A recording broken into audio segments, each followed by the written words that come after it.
Hello, everybody. Welcome. Welcome, welcome. I'm so glad that you're all here. Thank you for taking your time joining me today to learn more about tea as a beautiful ritual and a practice to make your life better. For those of you who I have not met, my name is Sarah Scarborough, and I am the tea huntress. I've been working with tea for about 30 years, traveling around the world to all of her different origins, studying the history and the geography and the medicine, the energetics, the spirituality, um, formulating, tasting. I've worked as a tea buyer. I've started a number of different tea companies. Tea has been my life and my dharma and my calling and the thread that's run through my whole life, from chai to matcha to all the different types and ancient old ceremonial teas and everything in between. So it's such an honor to share all this with you and um, to bring you deeper if you're already in the world of tea, but to bring you a little further down along your path.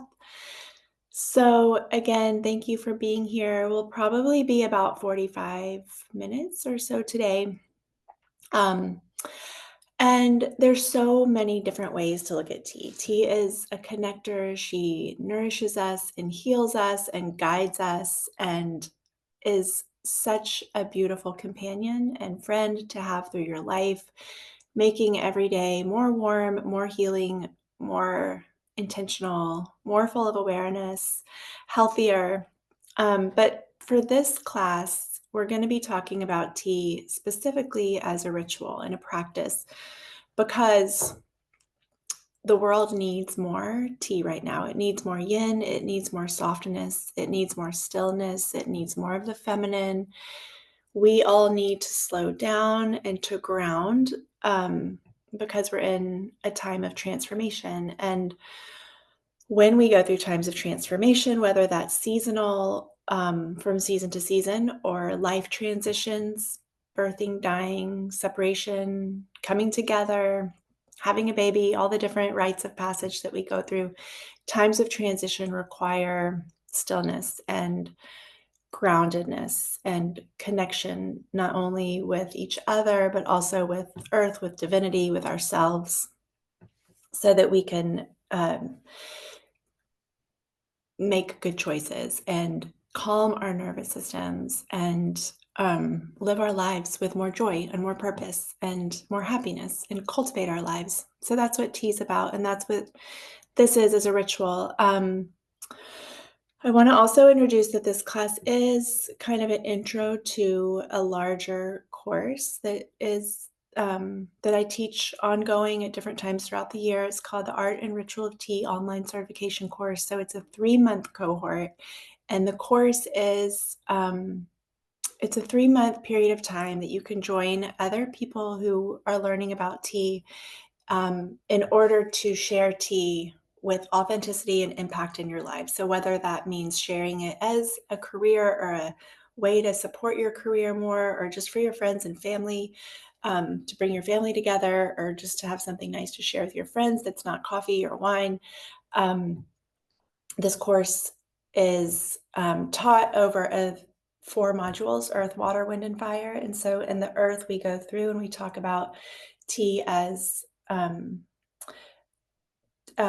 the history, the genetics, the agriculture, the terroir, where it comes from, different types. And then water, we talk about steeping and how to make matcha and chai and botanical libations. And we talk about water hardness and minerality and springs and the source of water. And then we talk about, in wind, we get into purpose, life purpose, ikigai, spirituality, ceremony, ritual, what it all is and how it works.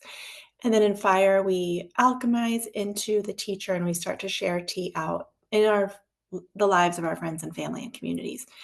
All along, the class is supported with yoga classes and meditations and journal prompts and recipes. And then we have a weekly live call where we chat and get to know each other and share and ask questions and things like that. So that is coming up starting on March 21st.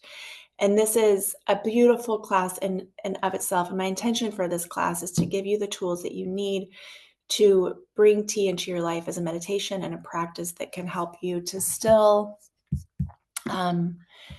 calm your nervous system, still your mind, and align on your most dynamic path. Okay, still letting some people in. So tea, Camellia sinensis, tea is one plant, just like all wine comes from the grape. All tea comes from Camellia sinensis, which is the tea plant. So although we steep chamomile and we steep peppermint and borage and roses and catmint and damiana and all the beautiful plants that are part of Mother Nature's medicine chest, and they all have their own frequencies and vibrations and healing capacities and personalities. Tea is Camellia sinensis, and it's a very special, specific plant. The way it's processed and where it comes from, what its genetics are, make it white or green or oolong or black. We dive into all of that in the course, but suffice it to say that this is a sacred plant. And there is an origin story to tea, and it says that Emperor Shen Nung, who was the herbalist emperor in the year 2737, was holding a bowl of hot water and meditating underneath the tree when the wind blew and it blew a leaf into his bowl. And he was so astounded by the health benefits for not only the body, but also the mind and the spirit, that he spread the use of tea throughout China, and people were enjoying it since that year. So that's kind of a legendary story that speaks to the benefits of tea for body, mind, and spirit.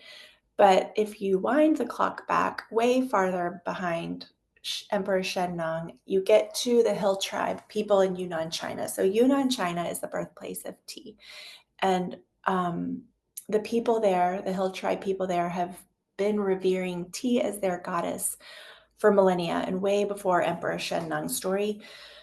They believe that they are descendant from tea, that tea is the goddess and that tea can heal them, because tea has been in a land like Yunnan is, that's very rich in botanical diversity and known for being the home of traditional Chinese medicine and known for having so many healing botanicals. Tea was always regarded the empress, the best, the one that could heal anything. And in a day long before pharmaceuticals, when you couldn't just take a pill, that was really important. And the people realized that tea didn't just have healing properties for the body, but also she had healing properties for the mind and for the spirit, and that there was something in her energy, personality, frequency, vibration that guided people and healed people. And these kinds of plants throughout history have come to be called entheogens, or God plants. And so they are ceremonialized and they are ritualized. And they are taken often by shamans or given by shamans or set in sacred circle and ceremony, because they have this ability to guide us and to heal our spirits too. And if you look at tea from, even a bag of Lipton tea or a matcha or any kind of beautiful loose leaf tea in the world, there's always this energy of connection. And whether you're sipping a ceremonial matcha or a beautiful oolong in ceremony, or a silent cup of beautiful white tea by yourself, or a sweet tea on the porch in the South, or a lively chai in India, or in Turkey, tea that's served all day long in those little tiny waist glasses, strong and sweet. It's all about connecting with each other and with self and with divinity and the earth. And so because tea has this ability to connect us, it heals us, because disease is disconnection. And so all disease comes from disconnection in one way or another. And so tea has this ability to connect us. And that's where the ceremonies and rituals have arisen from. I like to speak a little bit also about the science that's actually in the leaf, because it also supports the meditative and healing qualities of tea. So we know that tea is full of antioxidants and catechins and vitamins and minerals. We know it's good for our hair and our skin and our nails and for weight loss and all of those physical properties. But tea also has 3 or 4 components. I'll tell you about 4 right now, that have to do with the spirit and the mind, and that aren't as frequently talked about, or maybe aren't as known about. So The first one is L-theanine. L-theanine you can buy in pill form. It helps you to focus and it brings the mind into deeper states of consciousness. So out of this thinking, busy beta state and deeper into the alpha state of consciousness where we find more easily solutions to problems and we more easily find calm and an awareness of pure potential and the greater consciousness around us. So it's a deeper state of consciousness we can access also in meditation and yoga. But L-theanine does that, and it's naturally occurring in tea. And then GABA is aminobutyric acid, and it's also a naturally occurring component in tea. GABA is really amazing because it is a neurotransmitter inhibitor. That means it takes the stress reaction out of your brain and it calms you. So if you take GABA in pill form or liquid form, it's just a calming agent and it helps people to sleep and to meditate. And then the other one, of course, is caffeine. That's very famously in tea. People like to say, is it tea? Compare it to coffee, compare it to wine.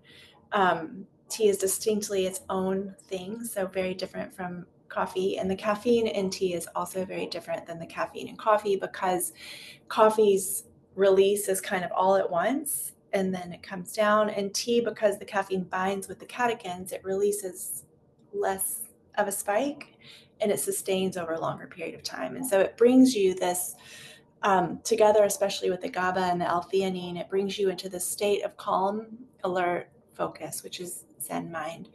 And so this is why tea can be so awesome for work, for studying, for programming, for life, for focus. Like we are all in need of more focus and more calm.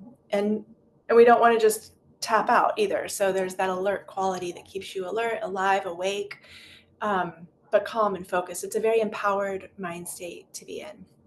And then, of course, there's, or not of course, because a lot of people don't know, but there's theobromine also in tea, which is famously in cacao or chocolate, which is the heart opener. And this is why when we drink tea, sometimes we feel so in love, we feel so full of gratitude, we feel heart opened, we feel this awareness of that everything's okay and that we should just live in gratitude and that the things that we were worrying about really aren't needing our attention so much, or else we find solutions to the problems. But this is the medicine of tea. It's, in a world where we all need more meditation and find it really difficult to drop into meditation often, tea puts you there. So after 3 cups of silent tea, in the practice of 3 cups of silent tea, especially when you're drinking the ancient tea leaves, the leaves from ancient tea trees or from wild tea plants, from primitive tea plants, etc. These are all the teas that are in the Tea Huntress ceremonial collection, by the way. So these are high potency, high frequency teas. They're not grown in plantations. They're not grown from cuttings. They're grown from seed. They're grown with intention, with integrity, so that their volume can be turned all the way up, so that they can have the essence, the effect, the vibration of the same tea plants that were taken thousands of years ago by the Hill tribe people in Yunnan that still, even to this day, pray to tea and revere tea as a goddess. So when we drink 3 cups of that type of tea in ceremony, in silence, maybe light a little bit of incense, maybe turn on some music, we can drop into the state of consciousness in this meditative state, which I personally just find a lot more difficult to drop into all by myself without a tool, without this meditation tool. So tea is the best meditation tool that I know of to get to that place that I love to try to get to every day, at least for 5 or 10 minutes, which is a remembering of what's true and a remembering of myself. Like, oh, there I am. Okay, deep breath. Like, who am I? Align on my path. What do I care about? What's important? What's not? Like, what do I need to deal with? What's really going on? Where am I, in the season, in the world, in my life, the people I love, like bringing it all back home for precious moments every day or once a week or every full moon or whenever you can find the time. is completely life-changing in such a magical, beautiful, peaceful way. It's really, really what the world needs right now. So this class is my offering towards that, and the course is a greater offering towards that end. But when you want, if to start your own tea practice, you received a guide, and so you can download the guide. There is the guide called the Ritual of Tea guide. We have a box online called the Ritual of Tea Discovery Box. It's the printed guide as well as um, aloes wood incense and rewilding tea and an incense holder. So it's a starter kit for having a tea practice. So the first thing that you need is, there's a list in the guide. So if you download it, everything is in there, but I'll talk through it now. So the first thing that you want to have is a tea bowl. And this is just the most simplest vessel for steeping tea. It's the most original. All teapots formed from this simple pot. So teapots are just an evolution based on culture and place and agriculture too. So you have a tea bowl, and then you must have some high potency tea leaves. And so these are leaves that come again from an ancient plant or a rewilded plant or a wild tea plantation, or not plantation, but a wild tea plant, but a plant that has genetic integrity, that has its volume turned all the way up. Again, we have these available in our ceremonial collection, so you don't have to go hunt for them. I've already done that. I've spent a lifetime doing it. So these ones that we offer are some of my favorites. Today I have one called Wood Dragon, which is a red tea from Yunnan. It's from an old tree, and it has the energy of strength and leadership and resilience and what's that word I'm looking for? When you can keep going and going and going. I can't think of it right now, but each tea has their own personality. They have their own energetic. And so that's the energetic of Wood Dragon. And that's what I'm drinking today. But you can just place 5 or 10 loose leaves into your bowl. And then all you do is you just pour the water onto the leaves. And you don't have to fill the bowl up all the way, just a little bit. And then in your sacred space and in your silence, you can just begin to sip the tea. And so it's this meditative experience. And when the water is all gone, the tea is all gone from your cup, from your bowl, then you simply re-pour, and then you do it again. And in this time that you have with your bowl of tea, you experience dropping into deeper states of consciousness. You experience the deep connection and the frequency of the leaf. And the stories that people tell about time spent in silence with tea are very similar. There's similar threads that people feel. So there's always a feeling of heart opening. There's a feeling of deep gratitude.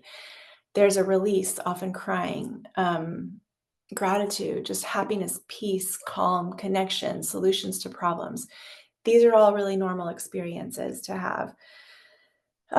Sometimes you might come up against normal things too, like you can't calm your mind, or like things that often are hindrances to people in meditation. It's hard to calm your mind. It's hard to drop in.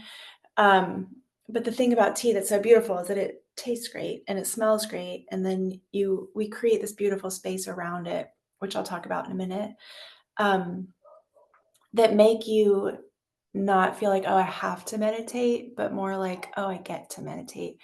And I'm so grateful to have this, to have created this moment of stillness, this moment of beauty, this experience of beauty, so that I can drop in, so that I can get to know myself better, so I can cultivate my life and align on my path, which is truly what we're all here to do anyway. And it's just the thinking mind that is running at 1,000,000 miles an hour that's protecting us. It's very fear-based, it's very protectionist, and it's going, don't forget this and don't forget that. You have to get here on time, and you need to make sure and take your vitamins and eat your food, and you have to be like this and do like that. And it's just yammering at us our whole lives. And so if we never turn it off and drop into this like totally still, wise wisdom of our heart, our gut, our belly, our body, then we don't get to receive the magic that we're here for. This act is like turning your cup up and receiving. It's an action of receptivity, of receiving the magic of the universe. And it really is a step towards making your life more magical in general. So when we take that step, when we cultivate these moments of stillness, when we return home to ourselves and the wisdom in our body, and we slow down, if even for 5 minutes and 10 minutes, and then you can bounce back to your busy life, but having the experience and flexing that muscle of coming into this deeper awareness and the stillness is how we do make long-term, big, positive shifts in our lives. And it's so well worth the time spent in learning about tea. So that's the kind of what it looks like. But I want to also talk about setting sacred space. And so, because tea has this propensity to shift us, to heal us, to guide us, it has this frequency, it's this vibration. If we create sacred space around it, then we can hear it even more. So I can put these same wood dragon leaves into a mug, which I do some mornings if I'm taking my kids to school, and put the leaves in the mug and put the hot water on the leaves, and then, go out the door and take my mug with me, which is what I do most mornings when I take the kids to school. Um, and there's nourishment there, and it's enjoyable. And I like the experience of that. I love to have my tea in the morning. And if I haven't had time to sit silently with tea, I will do that. And then sometimes I'll come back and sit silently with tea after that. But the experience of these same tea leaves taken in that casual way is different than the experience of these tea leaves when we're actually really listening to the tea, which all I mean when I say that is when we've set space and when we've been intentional about setting that space. And so to set sacred space for tea, the first thing that you want to have is something of a space to come to for tea that you can come to over and over again, so that you can rewire your brain and come into this experience where you're like, oh, it's tea time. There's my place. This is what it smells like. This is what it looks like. This is how I do it. This is where my kettle goes, and this is where my tea is. And so, in the way that you can roll out a yoga mat and then begin your practice, you can come to a tea table if you have one. But I love to have just like a chabu, like this is like a little tea runner, just really simple piece of textile, a runner, piece of bamboo, fabric. And it sets the stage for tea. It's called a chashi, a tea stage.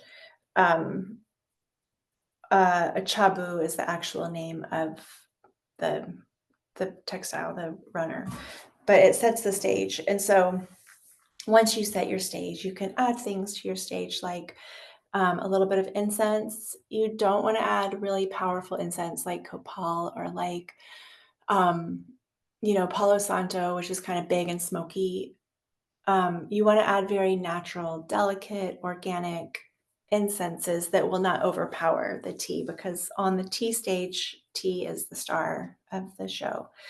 And you always want to honor tea and bring awareness to tea, and keep in mind the tenets of tea, which we get deeper into again in the course, the 4 tenets of tea, and how to kind of hold their energetics through the process. But you lay your chabu down. You can add your incense in. Aloes wood is a sacred wood that's been paired with tea forever. And so there's this really beautiful connection between aloes wood. We have the spirals on the website, and the spirals go into a little brass gourd incense holder. Both of those are in the Ritual of Tea discovery box. But that scent is beautiful with tea. And when you practice that way, then over time, as soon as you smell the aloes wood, your body goes, it's tea time. And you get excited because you get to have that beautiful scent and engage all of the senses, and then have the tea and the beautiful teaware. And it's just really such a beautiful addition to one's life. So I have other incense too on the website that I like to sometimes add to tea. There's Abydos, which is awesome. It's a frankincense, very cleansing. Um, That's one of my favorites. There's monastery, which is also amazing, really meditative. Nomadic, which has some aloes wood in it and some other roots and spices. And it's very warming and kind of dreamy. And then there's uluru, which is sandalwood, which is very relaxing and warming. So there's different ones you can burn. Aloes wood is the classic one. Just don't burn any like big smoky incense. And then another thing that's nice to add is music. So you can add music, you don't have to add music. There are playlists under Spotify or under Tea Huntress at Spotify. There's a winter one, a spring one, a summer one, autumn one. There's a few other ones in there, a new moon one. There are also yoga, there are also yoga playlists on there if you're a teacher, if you like to practice. So those are all free. You can download those. But music can be really great as well because it's just another way to engage the senses. And it's another way to help you drop deeper into that meditative state. And that um, these sounds on these playlists pair really well with tea as well.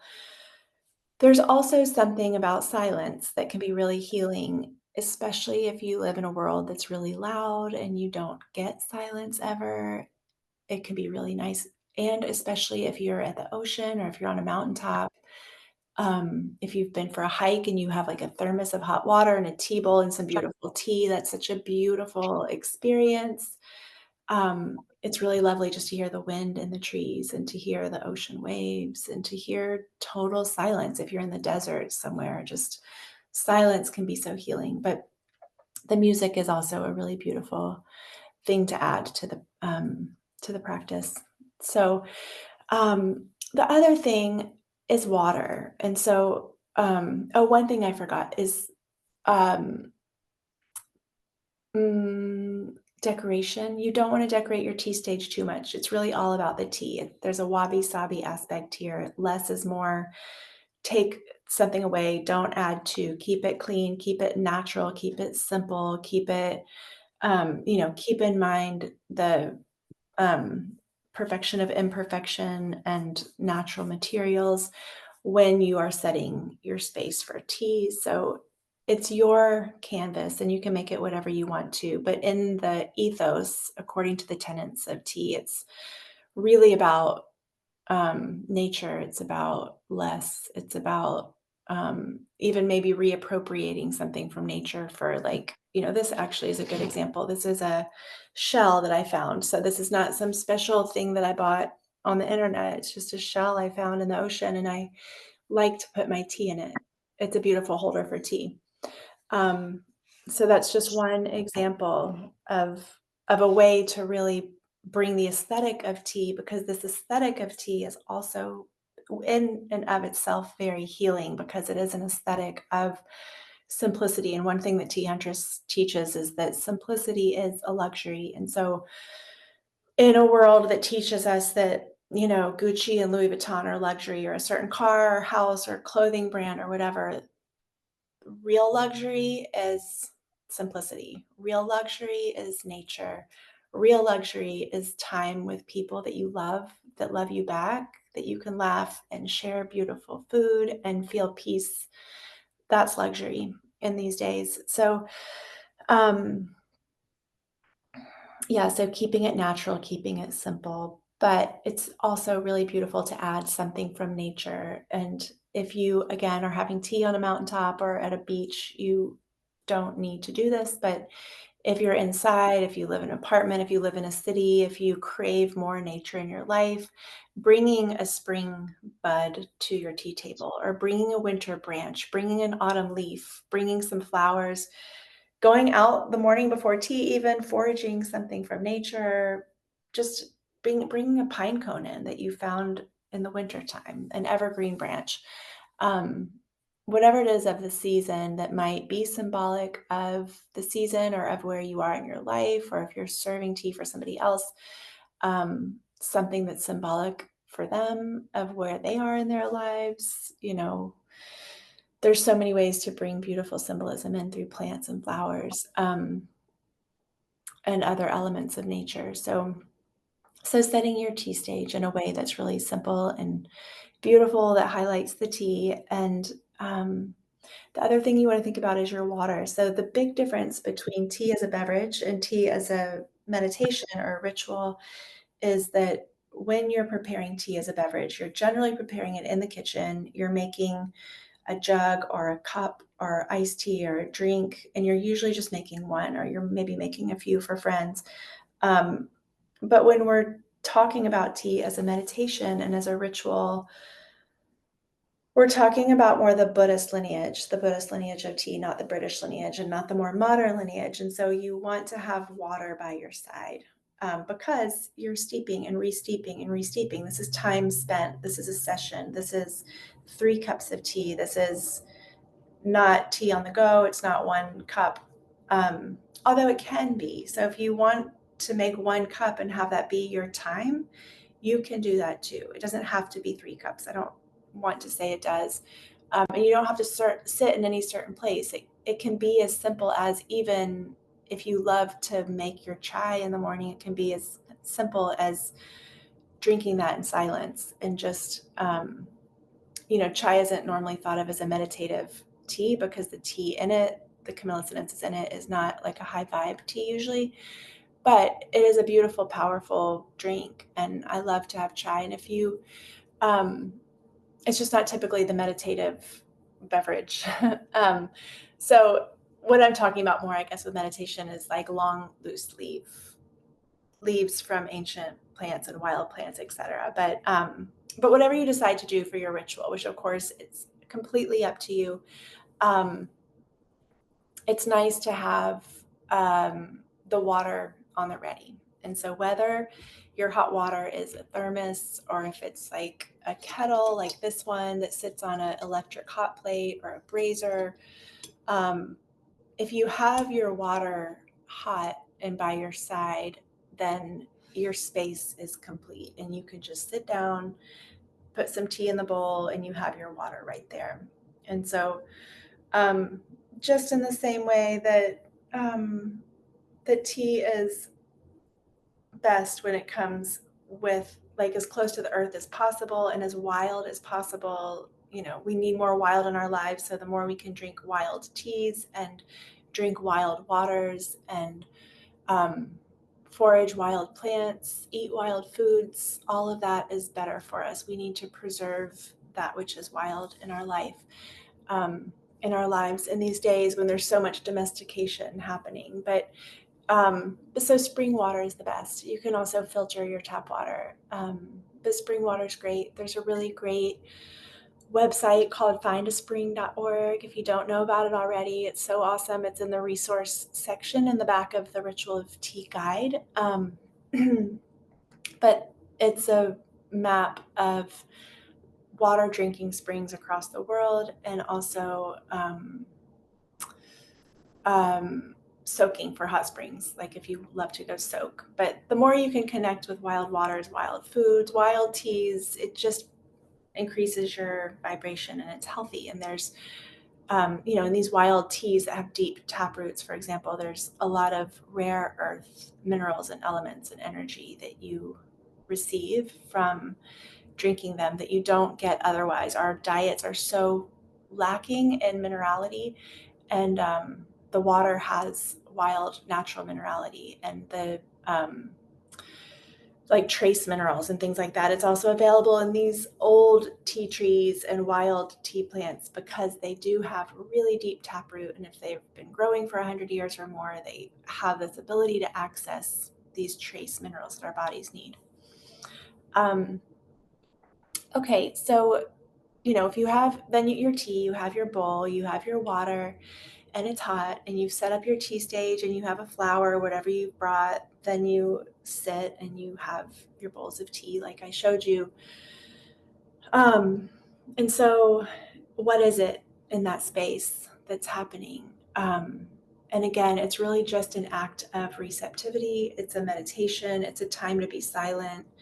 It's a time to turn the thinking brain off in this busy modern world that we live in, and to just receive guidance, to receive quiet, to receive alignment, and to wake up and kind of open the door to more magic in our lives. It's you can choose to live your life, or I guess Albert Einstein said it. He said, there are two ways to live your life. One is if everything is a miracle, and the other is though nothing is a miracle. And so when we come into this practice, and the magic and medicine of tea, we're choosing to live our lives as though everything is a miracle. And so when you do take that step through that door, you open the door to more magic in your life, and you begin to become aware of signs and congruences and alignments, and people start coming into your life, and your perspective changes, and you become more true to yourself and more aware of yourself.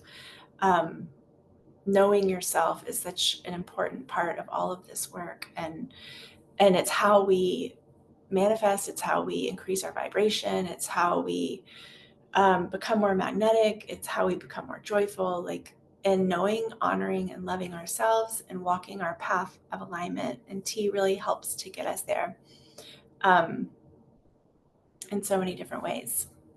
The medicine of the leaf, the rhythm of the practice, the alchemies of earth and the leaf, the water, the wind, the fire, all coming together to heal us, guide us, connect us, and nourish us. And so when we sit for tea, it's really just turning the brain off and not thinking about it. There's no right, there's no wrong, there's no anything. It's just sitting and drinking the tea in silence and having no expectations and no judgment, and just being in this space and watching the leaves unfurl, and drinking tea. And it's, as maybe different as that might sound, it's life-changing in the same way that, I remember starting to practice yoga about um, over 30 years ago. And I remember my friends saying, what are you doing? You're going into a room with these people and you're on these weird postures and oming, and I don't understand. It's so weird. Or now everybody practices yoga. It's also normal. And so there's a similar kind of paradigm shift, or getting used to this. I mean, I guess not, because we're just meditating, but this idea of just sitting here quietly and drinking your 3 bowls of tea, it's different. It's not something everybody does today, and it's certainly not something that everybody does in community. And so when we start to share this in community with friends, family, if you're a yoga teacher after a yoga class, if you're a facilitator or a therapist after a session, even teachers, like, when you start to bring this in, it's different, and it takes some getting used to. But it is a wave, and it is a wave that's growing. And as more and more people come to understand tea as a ritual and the healing benefits of it and the profound life-changing ability of it, then more and more people are sharing it, and it's growing and it's growing and it's growing. And that's great, because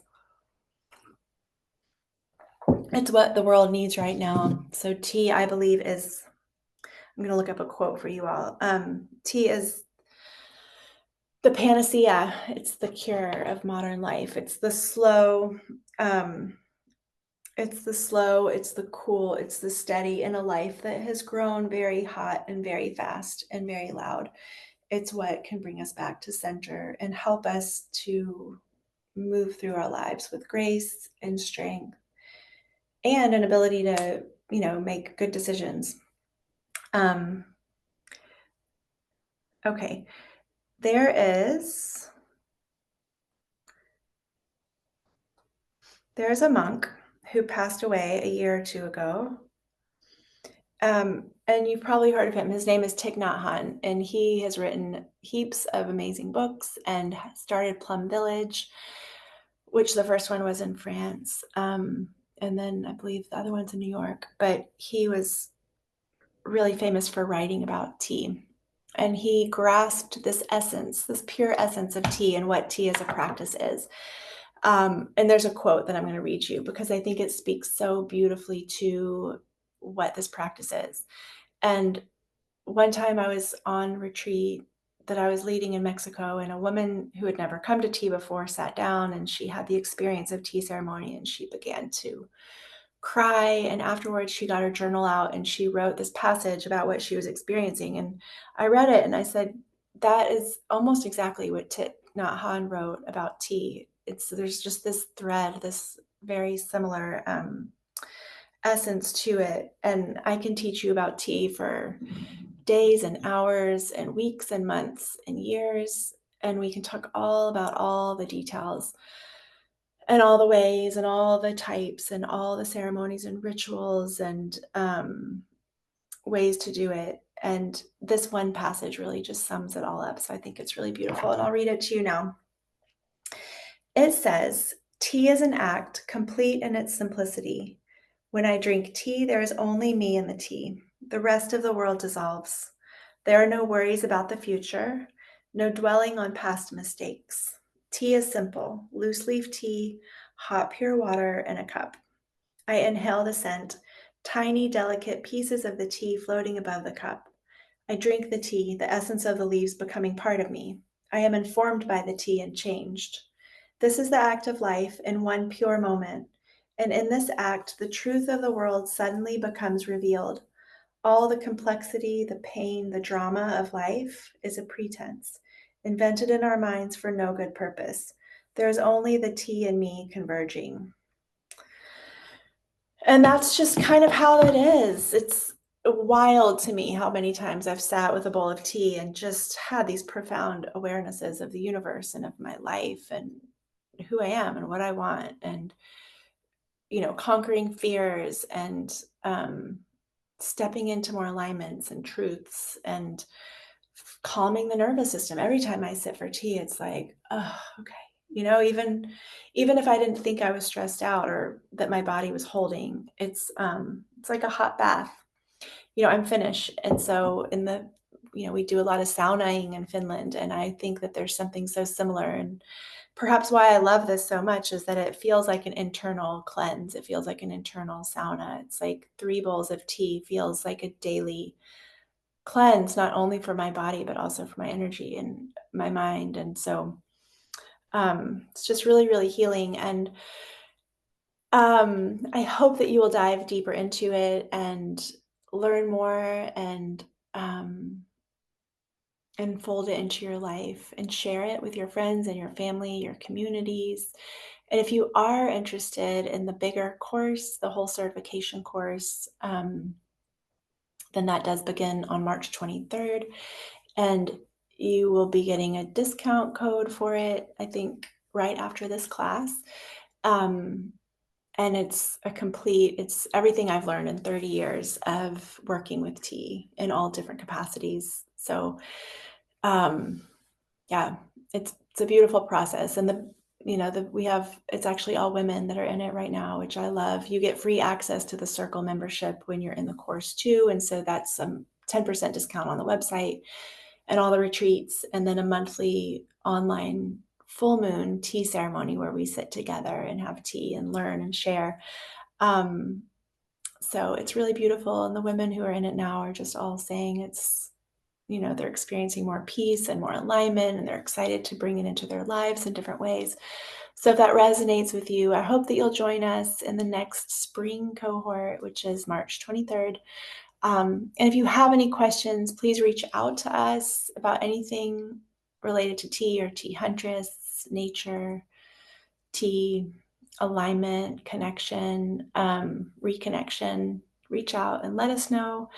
And again, thank you so much for being here. It's been such a pleasure to spend this time, and I hope to see you all soon. We have some retreats coming up.